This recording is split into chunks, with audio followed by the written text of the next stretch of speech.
En Yurúa, Ucayali, las comunidades de Sahuahuojito 40 y Nueva Bella han decidido cuidar lo más valioso que tienen, sus bosques, su cultura y su vida.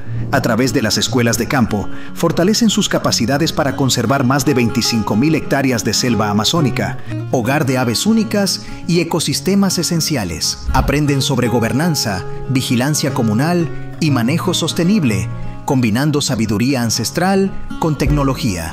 Con el apoyo del proyecto Conserva Aves, demuestran que la conservación es posible cuando nace desde la comunidad. Conserva Aves, unidos por la vida, el bosque y el futuro.